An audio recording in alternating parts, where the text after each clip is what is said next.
The worst music festival disasters. There's quite a few of them. I'll tell you what. I'll tell you what.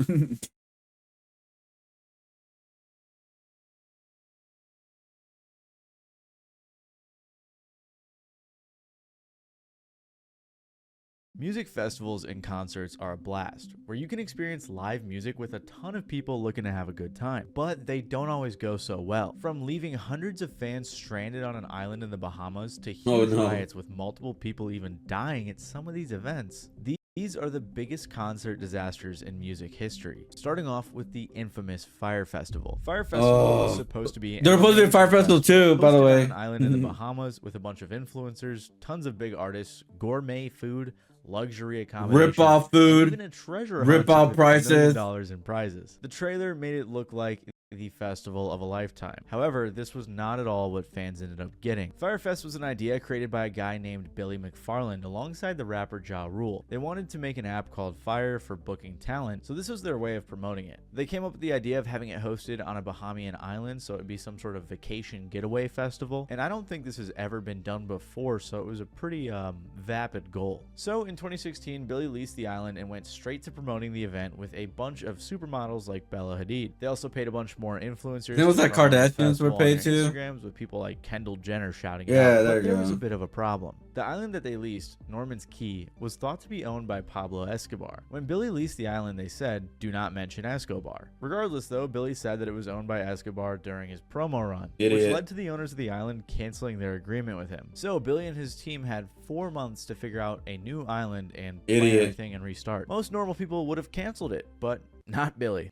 By the time they got another island, they had 2 months until the show. They also didn't get a full island, just one section of one called Great Exuma, but they photoshopped it to look like an entire island on their website. Keep in mind, by this point, they had already said that artists like Tyga, Ray Shremmer, Pusha T, Migos, Lil Yachty, Blink-182, and more would be there. Tickets for day passes were going from $500 to $1,500, with the VIP packages, which included airfare and luxury tent accommodations, going for $12,000. Tickets eventually ended up selling out to what they estimate is 5,000 people. Things were crazy, dude. From a fan's perspective, in just 2 months, they were going to have one of the best weekends of their lives. But then the public started to receive some bad omens. Before the festival, New York Magazine put out an article saying that the festival was extremely underprepared. A talent producer went there and she said, "I was excited, at least at first. This was a development lot covered in gravel with a few tractors scattered around. There was not enough space to build all the tents and green rooms they would need." Apparently, Ja Rule made a statement in response saying, "To living like movie stars, partying like rock stars, and f***ing like porn stars,"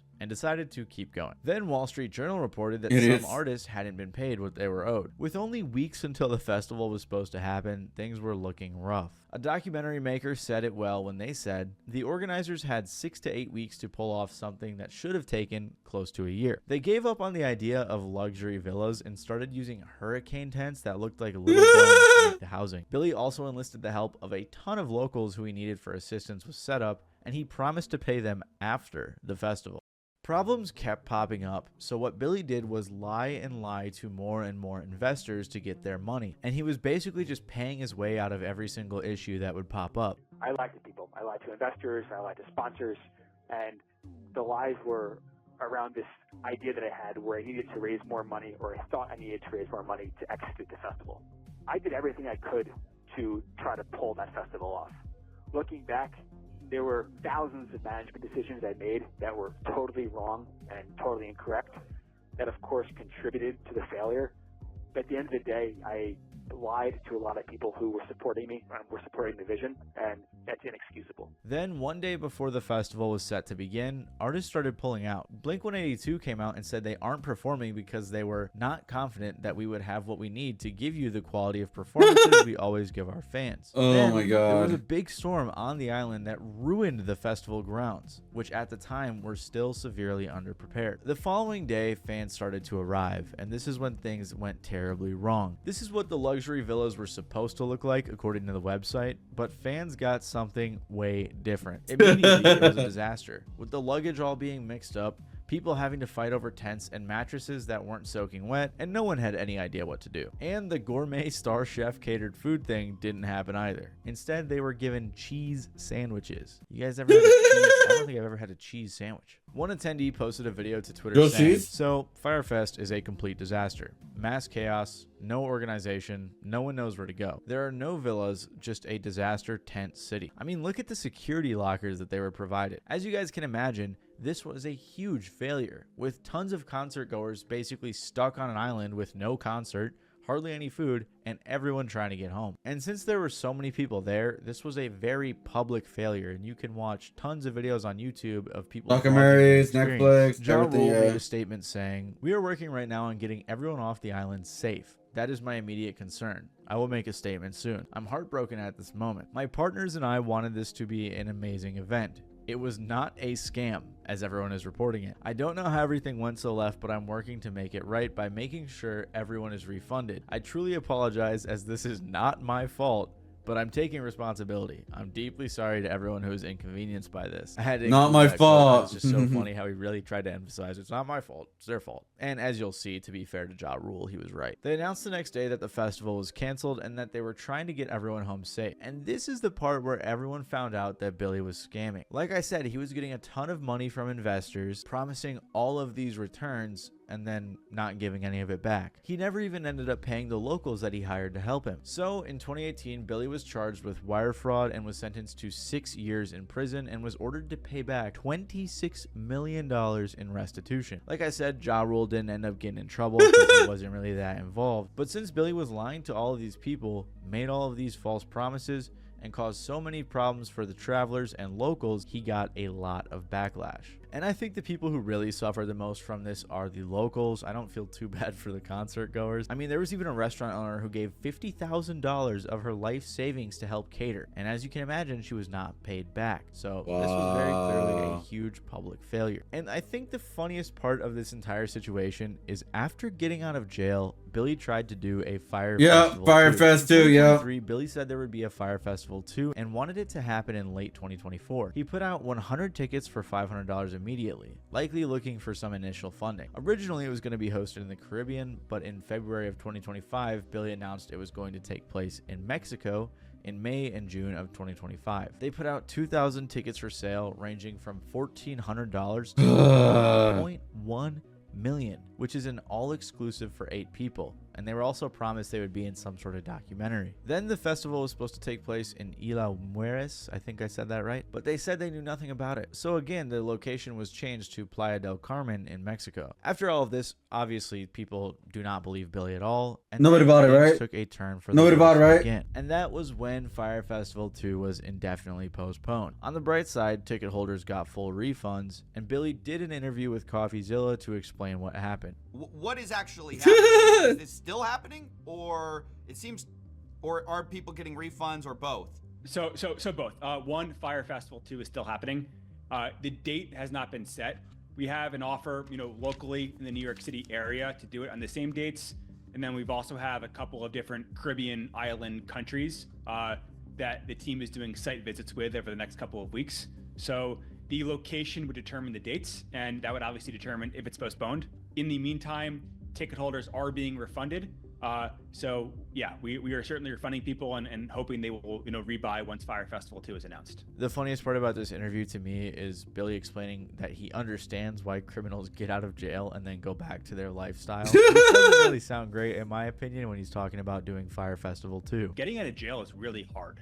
And I think that's why recidivism is really high across all different kinds of crime. The CoffeeZilla interview was the latest news in the story, and Billy tried to act like he was handling this very wisely and patiently, but then right after that, it turned out that they were selling the Fire brand, so Firefest 2 is likely dead. An even more ironic fun fact is that Ja Rule was also going to perform at another festival called Vestaville in Belgium, but Vestaville ended up becoming what many deemed Firefest all over again. Are you It seems like serious? at least Billy and Firefest aren't the only only ones guilty of poor planning and execution. And while Fire Festival was a complete failure all across the board, the Astroworld Festival made a grave mistake when it came to crowd safety. Oh, The Astroworld, so Festival dumb. was a yearly music festival in Houston hosted by rapper Travis Scott. It was launched in 2018 when he released an album of the same name, and being such a big artist, it was pretty easy for him to get some big acts as well as headline himself. The festival ran in 2018, 2019, skipped a year for COVID, and came back for its third year in 2021. The event was managed by Live Nation and streamed live by Apple Music. They were expecting over 100,000 attendees,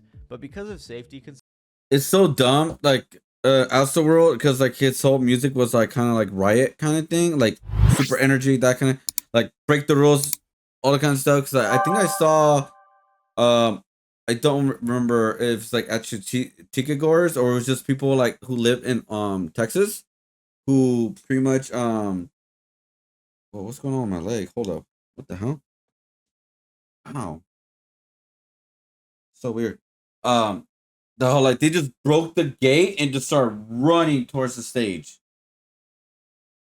they limited attendance to 50,000 people. However, this was not enough to stop Travis Scott fans. I specifically remember the there you day of go. this concert, and I was seeing videos on Twitter of people flooding the festival grounds. And there were other videos too of people jumping the fence, and I think I even saw him break the fence in one video. By this point, they were already sold out and had hit capacity, but there were hundreds and maybe even thousands of people flooding in without, proper tickets. So because of this overcrowding, it resulted in multiple people getting crushed in the crowd, and multiple people got killed. His set began at 9 p.m. and just minutes later there were 911 calls from the crowd. Around this time, even more people broke in, with one getting injured, which led to some of the paramedics having their attention elsewhere during the show. Then around 9:30 p.m. is when things really went south. Videos started flooding the internet of ambulances trying to get through, people being carried out, and people screaming saying it was too crowded, all while Travis was performing. There was even this ominous video of Travis singing while security was taking away someone who had passed out. He pretty much ignored everybody.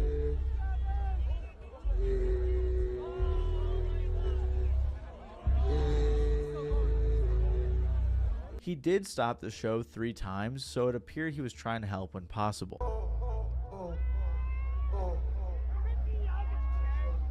Somebody help him. Somebody pass out right here. Somebody pass out right here.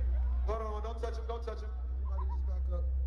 Regardless, this created a big controversy on Twitter with people saying Travis should have stopped the show. There was also a video where he Should have saw the completely ambulance, saw so it, clearly he knew something was going on.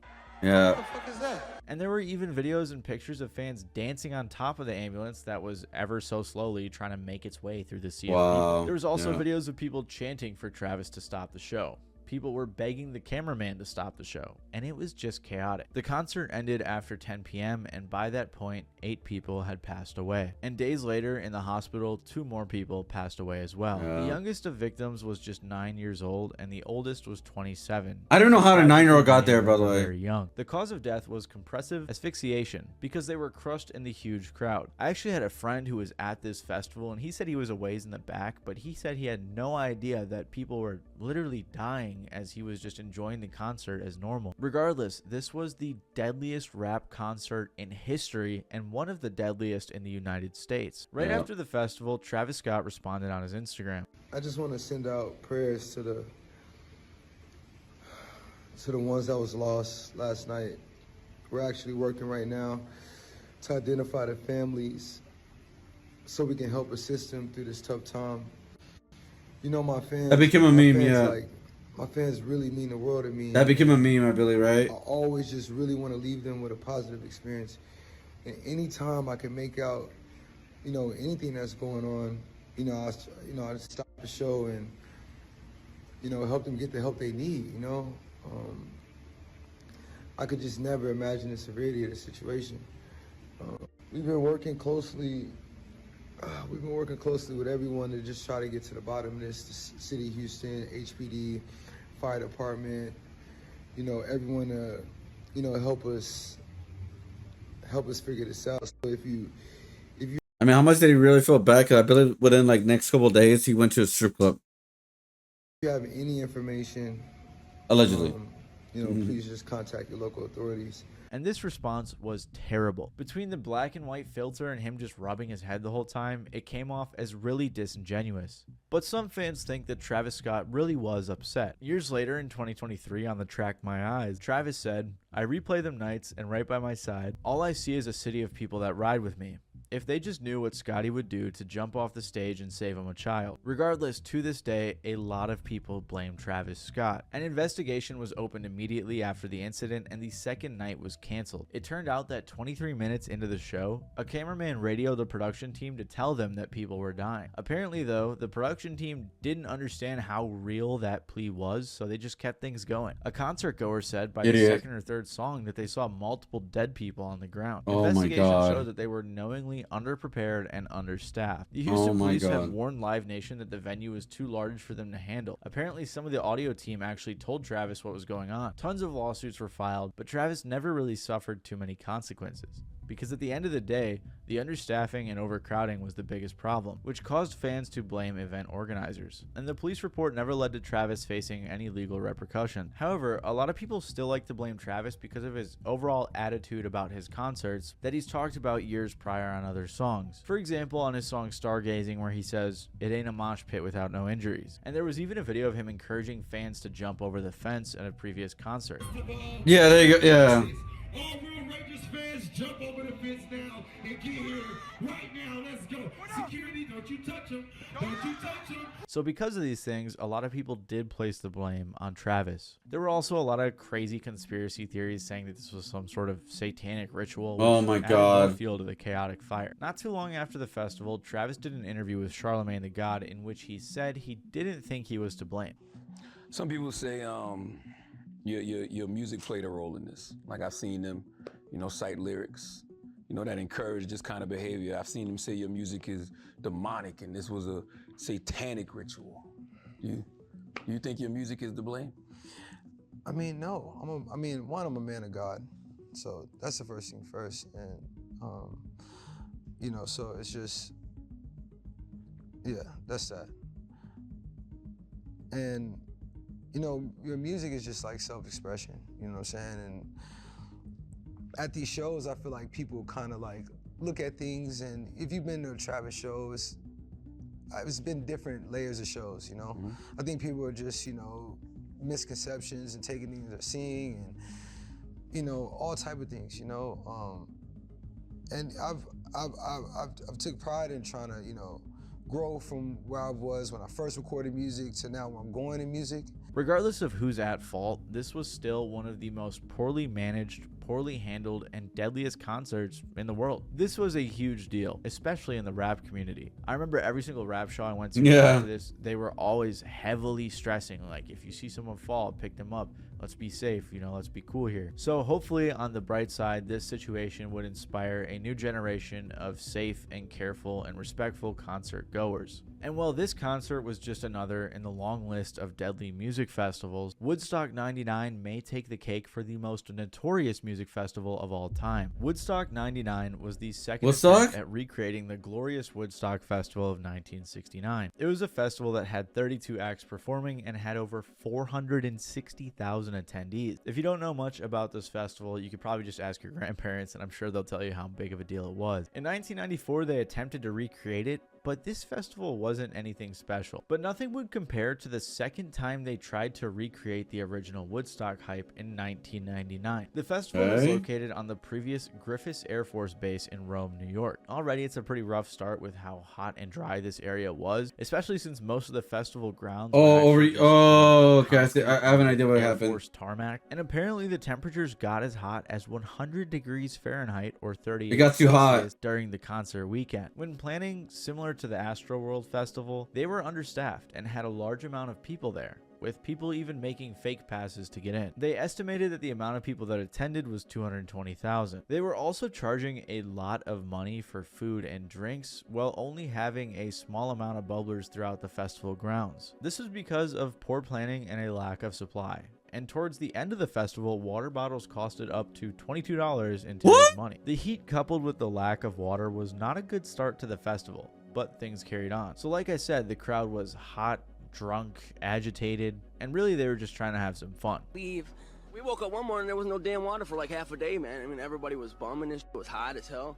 And excuse my language, but there were like no water, man. It was like they're trying to kill us in here, you know, and everybody was mad about that. There was a lot of frustration about $10 burritos, you know, and $5 hot dogs, things like that. So, bro, that's like normal nowadays. when people were coming It's by, normal nowadays, guys. At the vendors, and you know, you Woodstock, Michael Lang, and so that kind of, you know, did it. On top of that, the lineup for this festival was a whole lot different from the hippy-dippy lineup of the original Woodstock. Instead, they had all these intense hard rock and nu metal bands performing. Billboard described the vibe well when they said, the 3-day event got progressively weirder, darker, and scarier as attendees whipped themselves into a testosterone frenzy to the strain of bro bands like Insane Clown Posse, Limp Bizkit, and Buck Cherry. This can be seen in instances like when female artists had a set and the crowd started chanting "Show your tits," and they basically did that anytime there was a girl anywhere throughout the entire festival. Also throughout the festival, they were throwing bottles, cans, and whatever they had at multiple performers. Regardless, this wasn't the worst. When Insane Clown Posse performed on the first night, they're crazier shows. Hundreds of dollars to dodgeballs and yoga balls. Yeah. Crowd. Which yeah, was crazy so and dumb. resulted in some fights. Yeah. On the second night of the festival, Kid Rock performed and encouraged the entire crowd to throw anything they had, which resulted in a pretty crazy scene. Now when we kick this beat in for the last time, I want to see every possible thing flying through the fucking air. These plastic bottles, let's have some fucking fun, y'all. Are you ready? Wow. That same day, Fred Durst and the rest of Limp Bizkit played the song Break Stuff. And I'm sure you can imagine what this very rowdy crowd did. Oh no. Surfing on plywood. What? I was like, that's amazing. How cool is that? I'm gonna go do it. So I jump down off the stage and I go out in the crowd and I'm telling them to bring the plywood over here and they're surfing it over. I had no idea there was anything negative going on at all. I remember getting off the stage and having some policemen with my manager come around me and say, Fred, I think you kind of incited a riot. They started ripping down buildings in the scaffold. What? That's the plywood you were surfing on. That wasn't from walkways going to the restroom. They were tearing down things and there's people getting hurt. And I go, I didn't see any of that. Everybody I saw was having an amazing time. As you can see, the crowd was tearing down pieces of plywood from the stage and probably other parts of the venue. That's just too many people. Surfing on them, which honestly looked pretty cool, but it all just added to the chaos. Yeah, hell no. Can't do that. It's too many people. Chaos and anarchy. Fans were just straight up looting vendors for food and drinks, which makes sense seeing how expensive some of that stuff was. Like, it got so bad that the porta potties were overflowing and people started peeing wherever. Toilets overflowed, pipes broke, and it all got mixed together, which resulted in some people getting trench mouth and trench foot. That is just mind-boggling to me. If I had seen anything like that happening, I would have been gone. I would have drove right back home immediately. I even saw a comment on another video about Woodstock that said, I was there. The mosh pit by day 3 was called the knife pit because there were a few people high out of their mind swinging knives around while security just watched. So as you can imagine, part of the reason this all happened was because they had very poor security. They didn't hire regular security guards and instead got people from a job agency to work as the Peace Patrol. But these guys had little to no experience with security, and a lot of them just gave up on their job and just joined the crowd, which may have been funny had it not been for the fact that a lot of terrible stuff was going on during this festival. The last set of the festival was from the Red Hot Chili Peppers,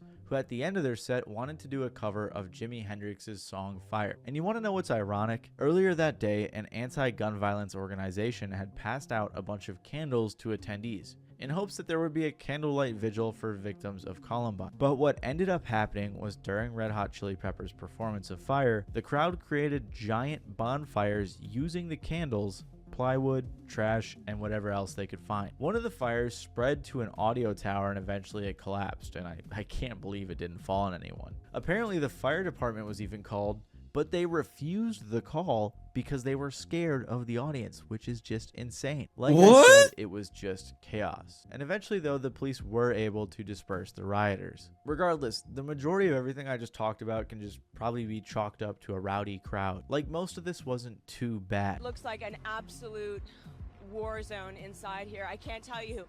There are cars turned over right by the stage. These trucks are just burning. Wow. And it's like military police are just patrolling the whole area. They just told us we have to leave. Regardless, the majority of everything I just talked about can just probably be chalked up to a rowdy crowd. Like, most of this wasn't too bad. That was, however, until after the festival that multiple reports came out about deaths and even rapes that occurred during Woodstock. Just What? a little trigger warning before this part because some of it's kind of graphic. On the first day, a 44-year-old woman had passed away due to heat exhaustion, and it was later determined that it was a heart attack. On the second day, a 24-year-old had passed away due to hyperthermia caused by the heat. And on the third day, a 28-year-old woman was killed by a car while walking along a road on the way home from the concert. But probably one of the most harrowing things that happened at this festival was the alleged rapes and sexual assault. A volunteer told MTV, "At one point I saw this girl, a very petite girl, maybe 100 pounds, who was body surfing above the crowd and either fell in or was pulled into a circle in the mosh pit. These gentlemen, probably in the 25 to 32 age range, looked as though they were holding her down.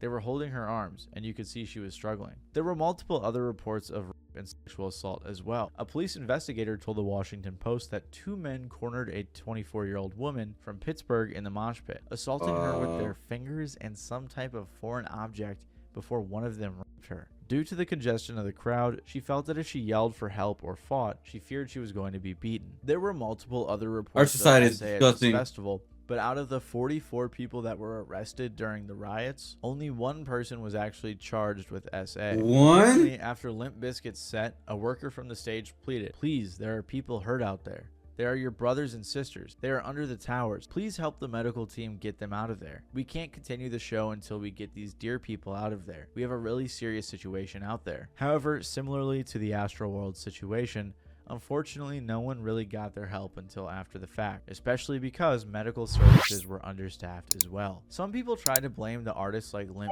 Bizkit for rowdying the crowd up too much, but they defended themselves. I don't think they understood that I meant, okay, let's get rid of all that negativity so we can bring positive in. That means start jumping, jumping and singing. It doesn't mean start and burning the place down. That's definitely not what I meant. And I think most rational people have placed their blame on event organizers, since at the end of the day, like every other festival on this list, many of the problems that happened were caused by poor planning. I know that there are a lot of other festivals and concerts that have been total disasters, so if you want to see me cover some more, let me know in the comments and I'll make a part 2. These are just some of the crazier ones that I thought were more interesting to talk about, but open to doing more. And if you like this video, you might I think it's just you got better security and strict security. You know what the funny thing is? It's like there was security a lot at the Stream University, the Kaizenat thing, and their security was very strict. By the way, so strict they yell at some of the streamers who were interacting with people that are like waiting outside for like their their viewers, whatever.